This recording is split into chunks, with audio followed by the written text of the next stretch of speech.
20 जनवरी 2018 का दिन देश की सुरक्षा के इतिहास में एक और सुनहरा मगर दर्द से भरा अध्याय जोड़ गया। हरियाणा के पानीपत जिले के सनौली क्षेत्र के छोटे से गांव गोयला खुर्द का बेटा जाट रेजिमेंट का वीर सैनिक सचिन शर्मा अरुणाचल प्रदेश की सुघानकिला की कठिन पहाड़ियों पर अपने कर्तव्य का निर्वाह करते हुए शहीद हो गया।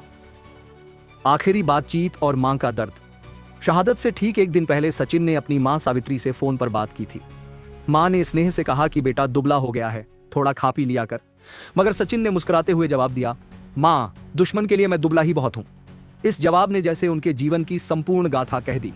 कर्तव्य की राह में शरीर की कमजोरी मायने नहीं रखती, बल्कि आत्मबल और देश प्रेम सबसे बड़ा होता है। मां को कहां पता था कि यह संवाद उनकी आखिरी बात होगी। शहादत की खबर सुनते ही मां सावित्री बेहोश हो गई। अंतिम यात्रा में उमड़ा जनसैलाब।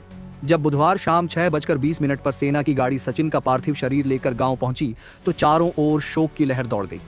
गांव की गलियां, जिनमें कभी सचिन कबड्डी खेला करते थे, आज तिरंगे में लिपटे उनके शव के स्वागत में आंसुओं से भीगी हुई थी। वीरवार को पूरे राजकीय सम्मान के साथ उनका अंतिम संस्कार किया गया। हजारों की संख्या में ग्रामीण, आसपास के कस्बों के लोग, प्रशासनिक अधिकारी और सेना के जवान उन्हें अंतिम विदाई देने पहुंचे। छोटे भाई साहिल ने बड़े भाई को मुखाग्नि दी। मुखाग्नि देते समय उसकी आंखों में आंसू थे, लेकिन साथ ही उसके दिल में एक प्रण भी था, अपने भाई की तरह फौज में भर्ती होकर देश की सेवा करना। गांव की इस विदाई में हर आंख नम थी और हर दिल गर्व से भरा हुआ। दादा का आंसुओं भरा दर्द। सचिन के दादा इस आघात को सहन नहीं कर पाए। बार बार वे एक ही बात कहते रहे, मौत का समय तो मेरा था, फिर मन ने मौत क्यों नहीं आई? मैंने ऐसा क्या बुरा किया था कि अपने पोते की मौत देखनी पड़ी?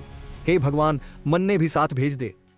बूढ़े दादा की यह करुण पुकार वहां मौजूद हर इंसान के दिल को चीर गई। सेना के अधिकारियों की श्रद्धांजलि। जाट रेजिमेंट के लेफ्टिनेंट कर्नल कमल सिंह ने सचिन की शख्सियत को याद करते हुए बताया कि सचिन न केवल एक बेहतरीन सैनिक थे, बल्कि एक उम्दा खिलाड़ी भी थे। वे राजपुताना राइफल बटालियन की कबड्डी टीम के प्रमुख खिलाड़ी और स्टार रेडर थे। उनकी चुस्ती फुर्ती और जज्बा उन्हें हर खेल में अलग पहचान दिलाता था। कई बार सेना के उच्च अधिकारियों ने उन्हें खेलों में बेहतरीन प्रदर्शन के लिए सम्मानित भी किया।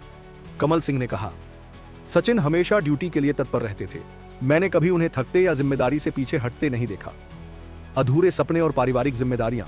सचिन के पिता सुरेंद्र कुमार शर्मा बार बार बेटे से शादी की बात करते थे, लेकिन सचिन का उत्तर हमेशा यही होता, पहले छोटी बहन अंजू और भाई साहिल को पढ़ा लिखा दूं। अगर अभी शादी कर ली और मैं शहीद हो गया तो आप पर बहू की जिम्मेदारी भी बढ़ जाएगी। यह कथन उनके निस्वार्थ जीवन दृष्टिकोण को दर्शाता है। अपने परिवार की जिम्मेदारी को वे हमेशा प्राथमिकता देते थे। दुर्भाग्य से अपने सपनों और वादों को पूरा करने से पहले ही वे वीर गति को प्राप्त हो गए। शिक्षा और सैन्य करियर की शुरुआत। सचिन ने अपनी प्रारंभिक शिक्षा बापोली स्थित BRM स्कूल से पूरी की थी। उन्होंने 12वीं तक की पढ़ाई वहीं से की। बड़ी बहन रीतू की शादी हो चुकी थी। छोटी बहन अंजू उस समय चंडीगढ़ से BSSC कर रही थी और छोटा भाई साहिल 10वीं का छात्र था। 12वीं के बाद आगे पढ़ाई करने की बजाय सचिन ने फौज में भर्ती होने का निश्चय किया। इसके लिए उन्होंने जींद की एकेडमी में कड़ी ट्रेनिंग शुरू कर दी। 2016 में झज्जर में हुई आर्मी की ओपन भर्ती में वे चयनित हुए और 13 दिसंबर 2016 को उत्तर प्रदेश में उनकी ट्रेनिंग शुरू हुई। ट्रेनिंग के दौरान भी वे अपनी लगन और मेहनत से सबका दिल जीत लेते थे।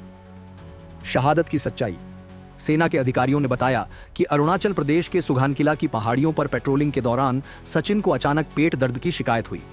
कुछ ही देर में उन्हें खून की उल्टी आने लगी और इलाज से पहले ही उन्होंने अंतिम सांस ली। यह खबर गांव तक पहुंचते ही सब स्तब्ध रह गए। दुश्मन से लड़ने का इरादा रखने वाला यह जांबाज अपने ही शरीर की तकलीफ से हार गया, लेकिन देश ने एक सच्चा सपूत खो दिया। गांव का गर्व और आंसू। गोयला खुर्द गांव ने पहली बार इतनी बड़ी भीड़ देखी। हर कोई सचिन की वीरता की बातें कर रहा था। महिलाएं रो रो कर उनकी मां को ढांढस बंधा रही थीं। बच्चे तिरंगा लहराते हुए भारत माता की जय और सचिन शर्मा अमर रहे के नारे लगा रहे थे। सचिन के दोस्तों ने बताया कि वे हमेशा गांव के बच्चों को पढ़ाई और खेल दोनों में आगे बढ़ने की प्रेरणा देते थे। देशभक्ति और बलिदान का प्रतीक। सचिन शर्मा का जीवन युवाओं के लिए प्रेरणा है। महज 22 साल की उम्र में उन्होंने वह कर दिखाया जिसे हर सैनिक अपने जीवन का सर्वोच्च लक्ष्य मानता है, शहादत। वे अपनी आखिरी सांस तक कर्तव्य के प्रति ईमानदार रहे। उनकी निष्ठा, त्याग और बलिदान ने साबित कर दिया कि भारत मां के ऐसे लाल देश की असली पूंजी है। परिवार की मजबूती और प्रण। शहीद की छोटी बहन अंजू ने कहा कि भाई हमेशा उसे आत्मनिर्भर बनने की सलाह देते थे। साहिल ने बड़े भाई की अंतिम यात्रा के समय ही प्रण लिया कि वह सेना में भर्ती होकर उनके अधूरे सपनों को पूरा करेगा। पिता सुरेंद्र कुमार ने नम आंखों से कहा, मेरा बेटा देश के लिए शहीद हुआ है, यह गर्व की बात है। दुख जरूर है, लेकिन सचिन ने मुझे अभिमान से भर दिया है। निष्कर्ष, सचिन शर्मा का जीवन और शहादत केवल उनके परिवार या गांव तक सीमित नहीं है, यह पूरे राष्ट्र की धरोहर है। उनका बलिदान हमें यह याद दिलाता है कि देश की आजादी और सुरक्षा केवल शब्दों से नहीं बचती, बल्कि जवानों की अथक मेहनत, त्याग और प्राणों की आहुति से सुरक्षित रहती है। उनकी कहानी हर युवा को प्रेरित करती है कि कर्तव्य सर्वोपरि है। सचिन भले ही अब हमारे बीच नहीं है, लेकिन उनका साहस, उनका हौसला और उनकी यादें हमेशा अमर रहेंगी। सचिन शर्मा अमर रहे। भारत माता की जय।